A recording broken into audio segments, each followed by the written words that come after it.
E falando em mega operação no Rio, vou chamar também o nosso Rodrigo Viga, porque o presidente da República está lá em Belém do Pará para participar da COP30. Mas numa entrevista a agências internacionais, ele abordou a mega operação no Rio. O Viga não está disponível aqui? Não? Então daqui a pouco a gente vai chamar o Viga para falar, tá? Fale, Viga. Tá sim. Conta pra gente então o que disse o presidente da República, que chamou a operação de matança. Fala, Cine. Tudo bem? Boa tarde para você, para a nossa bancada, especialmente para o nosso ouvinte espectador internauta da Jovem Pan desse 3 em 1. Matança é uma ação desastrosa. Essas foram algumas palavras ditas, alguns adjetivos, algumas classificações do presidente da República, Luiz Inácio Lula da Silva, em relação à operação da semana passada, aqui na Penha, no Alemão, que resultou na morte de 121 pessoas. 4 agentes de segurança, 2 policiais civis e 2 militares e 117 acusados de ligação com o Comando Vermelho, corpos já liberados, praticamente todos identificados. Foi durante uma entrevista que o presidente da República, Luiz Inácio Lula da Silva, deu a agências internacionais, a agência Reuters e também a agência France Press, depois de uma passagem por Belém do Pará. Pois bem, meu caro Cine, ouvinte, espectadores e internautas desse 3 em 1, o mandatário brasileiro chegou a dizer que vai requisitar que a Polícia Federal faça uma perícia nesses corpos, uma espécie de trabalho paralelo àquele que foi desenvolvido pela Polícia Civil, pelo Instituto Médico Legal, para saber em que condições essas 121 pessoas morreram na mega operação da semana passada. Vamos ouvir o presidente Luiz Inácio Lula da Silva. Vamos ver se a gente consegue fazer essa investigação, porque a decisão do juiz era uma ordem de prisão, não tinha uma ordem de matança, e houve a matança. Sabe, eu acho que é importante a gente verificar em que condições ela se deu. Esse então, o presidente da República, Luiz Inácio Lula da Silva. Eu já procurei algumas fontes aqui no estado.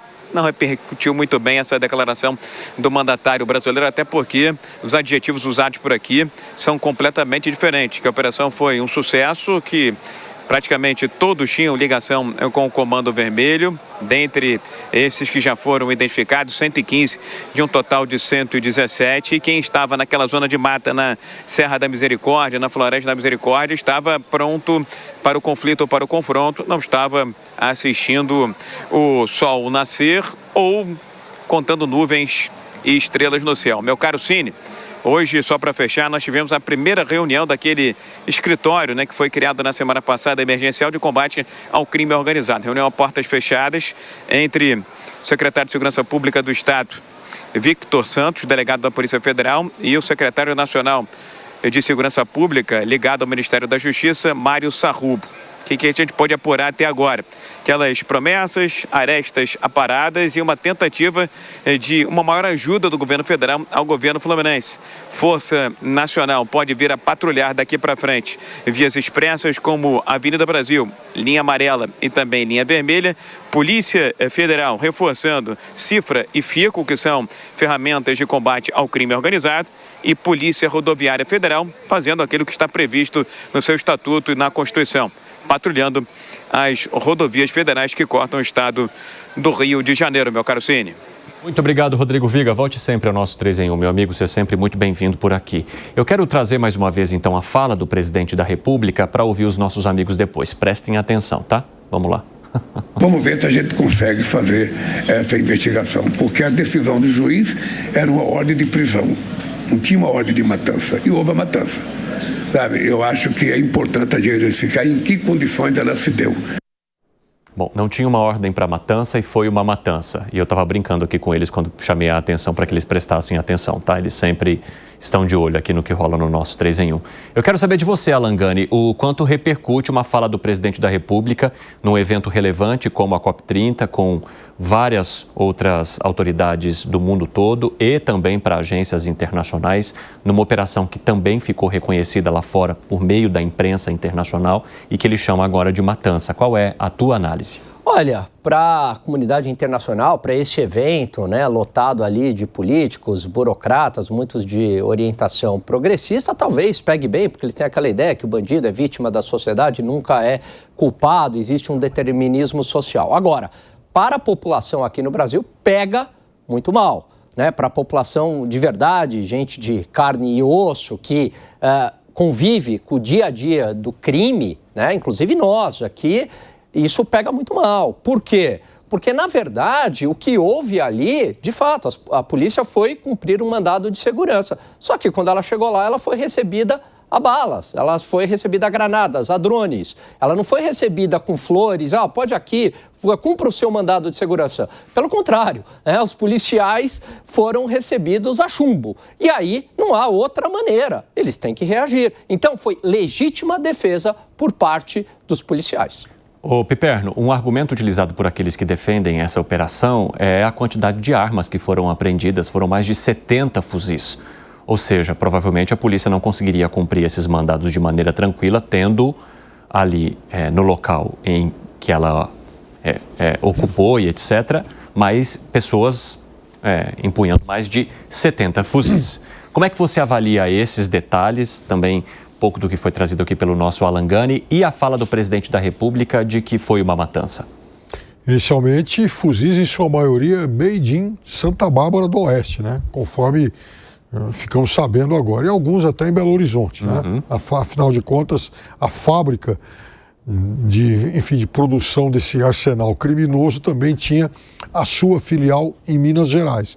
2 estados, coincidentemente, governados por governadores que se gabam de ter reduzido bastante os índices de criminalidade. Mas o que eu queria dizer é o seguinte, foi uma operação em que o número de mortes foi, inclusive, muito superior ao número de armas apreendidas. Isso é uma coisa um pouco estranha.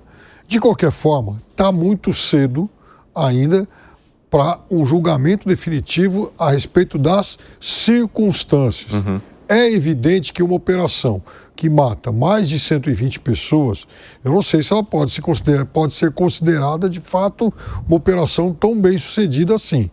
Alguma coisa me parece ter dado errado, até porque quando os criminosos fugiram para a mata, a polícia estava lá esperando, e algo que do ponto de vista estratégico foi muito bem desenhado, porque eles viram que da outra vez os criminosos fugiram lá pela montanha e depois pela mata. Provavelmente eles sabiam que eles tentariam repetir isso agora.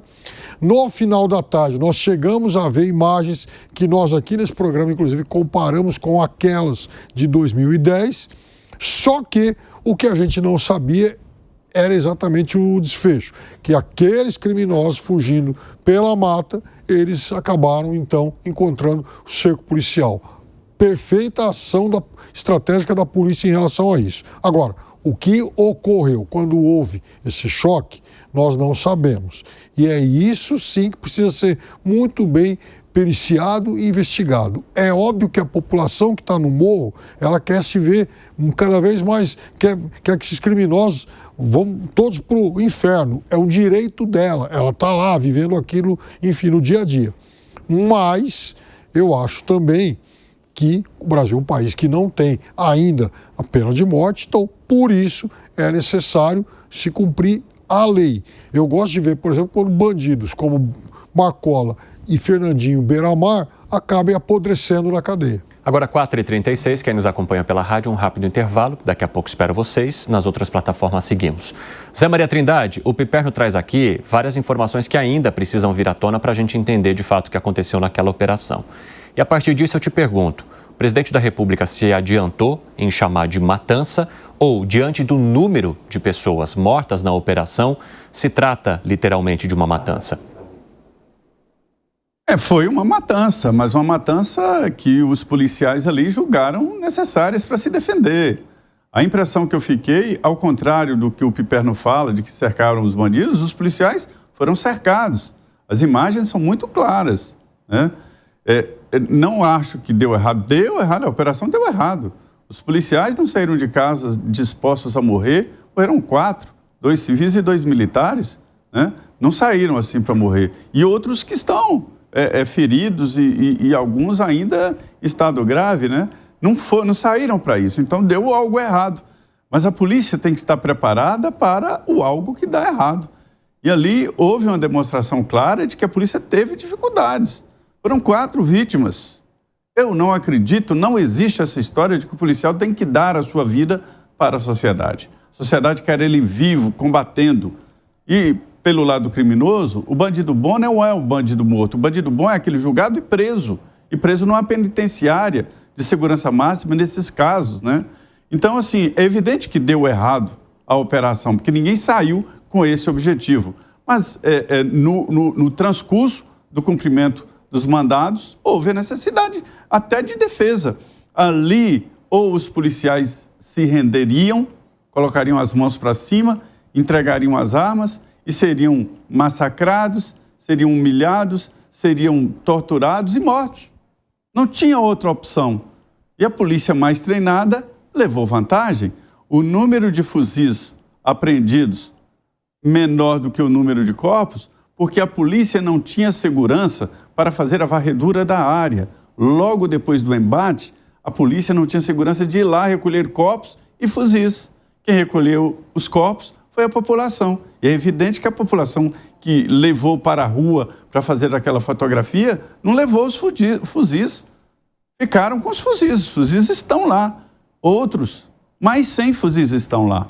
Me disseram aqui representantes de secretários de Segurança Pública de que lá estava o QG do crime organizado no país. São bandidos, chefes de facção, que estavam sendo monitorados com monitoramento legal autorizado e o telefone apitava no Rio de Janeiro, exatamente lá. Então havia essa informação de que os chefes de várias regiões estavam ali numa espécie de proteção geral do forte Apache da bandidagem.